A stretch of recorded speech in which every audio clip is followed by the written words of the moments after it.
Градоначалникот на општина Центар Горан Герасимовски заедно со МВР и јавното претпријатие Паркинзи на општина Центар беа на терен во Дебар Мало и Капиштет со цел подобрување на безбедноста и јавниот ред и мир во општината. Герасимовски истакна дека акцијата се спроведе на најфреквентните делови во Дебар Мало и Капиштет.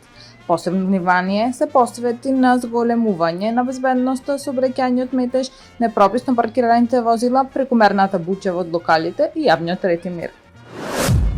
Градоначалникот на Бутел Дарко Костовски објави дека општината почнува со постапка за утврдување на штетите врз домовите како последица од невремето кое ја погоди општината. Тој ги повикува сите граѓани од општина Бутел во период од 15.7. до 25.7. во временски период од 8 до 16 часот да поднесат барање до архивата на општина Бутел за утврдување на штетата. Во втората фаза, комисија составена од општинска администрација и овластен проценител ќе излезат на терен со цел изготвување на записници и проценка на штетата. Општина Кисела Вода го отвори новиот модерен спортски комплекс кој зафаќа 5000 квадратни метри. Освен терен за фудбал, кошарка, одбојка и мал фудбал, во овој комплекс ќе има и мотокрос патека.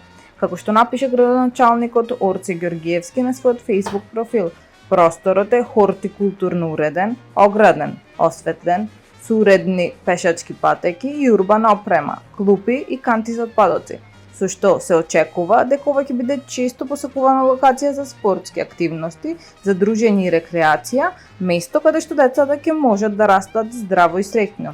Воедно, тој представува еколошки пример за тоа како од дива депонија може да се создаде зелена и уредна оаза.